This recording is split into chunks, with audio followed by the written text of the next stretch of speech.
So we've talked previously many times about the idea that hydroxychloroquine as a cure for COVID has been successful in many different experiments. Many times they've showed it. We've talked about that many times on this show. And yet you cannot get the mainstream media to acknowledge it. You get social media gets shut down. My own show has had shows pulled down, blocked for, statements you're not allowed to make on social media. So hydroxychloroquine, as something like, whatever it is, 52 tests have been done around the world, showing that it works and helps COVID patients. Recently, and the media ignores that. So recently, there's been more discussion about the idea. President Trump actually mentioned the idea that plasma, the blood plasma treatment of people who have recovered from COVID-19, President Trump recently mentioned that this was looking to be a promising promising treatment, that people suffering from COVID-19 actually were finding getting better using blood plasma. So let me tell you what, do you think the media very happy about this? I'm going to give you a quick background on the Washington Post and their coverage on this issue. As far back as March 27th, so we're just really in the midst of it, we're really in the big throes of the shutdown. Washington Post says, blood from people who recover from coronavirus could provide a treatment. Washington Post, March 27th. And this is just 2 weeks after the World Health Organization declared COVID a pandemic.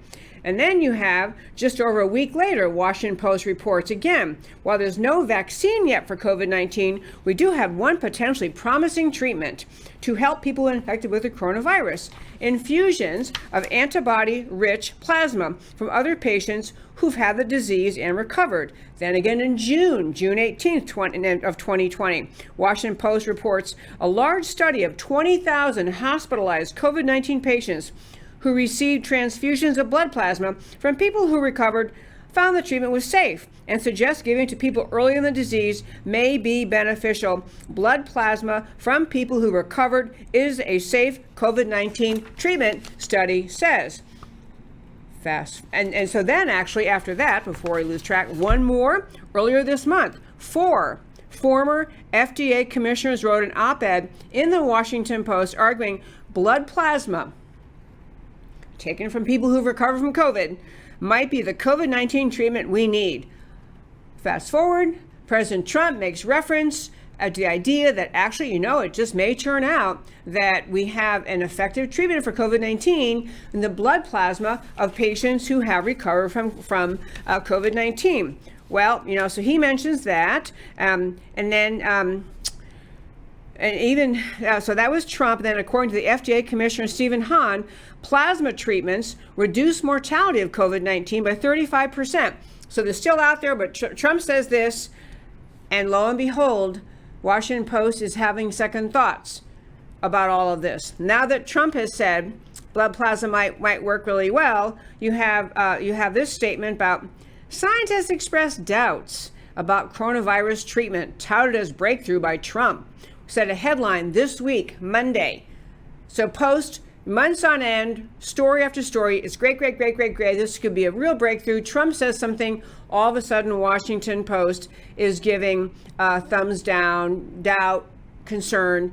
People, you have to understand the Democrat mob, the Democrat media mob, left-wing America, they do not want COVID to go away. Because if COVID goes away, if we discover the treatments, many of them now being discussed by doctors all over the world, are somehow effective in stopping this pandemic, and it's not even a pandemic anymore in America, the numbers are so low, then all of a sudden everything can open up. All of a sudden they don't have a finger of blame to point at President Trump. All of a sudden the economy comes roaring back because President Trump is going to rely on President Trump's economy is going to come back because of the policies that made the economy work well to start with are going to be used again. The economy is going to come back, and all of a sudden the Democrats are really sunk. So to finish on Washington Post, the FDA, the Food and Drug Administration decision, gave emergency authorization for convalescent plasma, they call it convalescent plasma, as a treatment for novel coronavirus patients touted as a historic breakthrough by President Trump on Sunday, is raising doubts among some experts who say the therapy has not been adequately tested.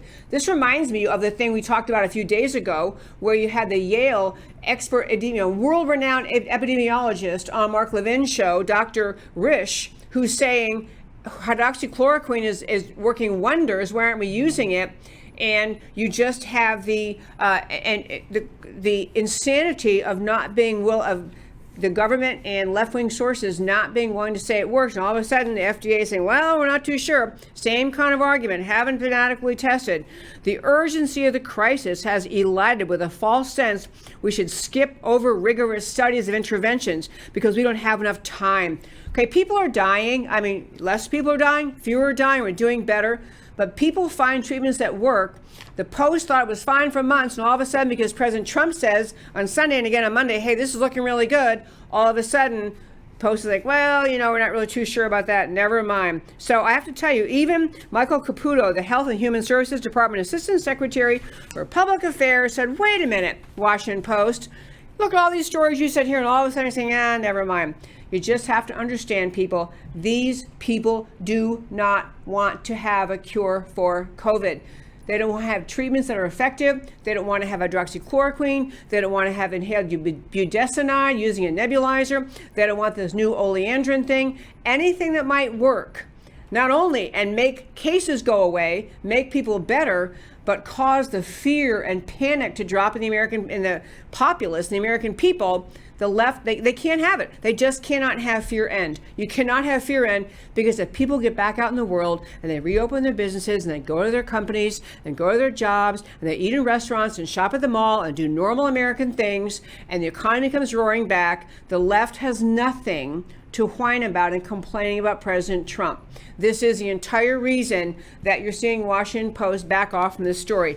Simply unbelievable, simply impermissible, just not good enough for the American people. And it is an outrage, and people ought to be complaining about this all over the country. In fact, by the way, on the and closing out the first five. So in the great state of Texas, we have a Texas Supreme Court justice, a woman, and she and her husband actually both contracted COVID-19. Both were home. I don't know the treatments they used, but whatever they used, they're all better. They're all back on track, back at work. And they have been regularly donating plasma and being very public about it, because they're trying to encourage other people. If you've been through coronavirus and you've gotten better, donate your plasma. This is life-saving, a life-saving thing to do. So you have all that energy coming out of the side who's saying this is great, a new treatment, an effective treatment, let's all go for it.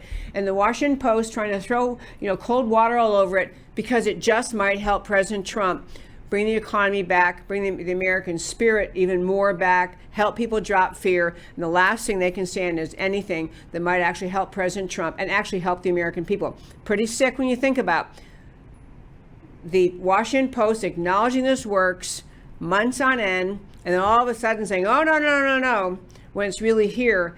It's kind of like they care more about assuring the defeat of President Trump than they do about the lives and health of the American people. That, my friends, is sick. And that, my friends, is today's First Five.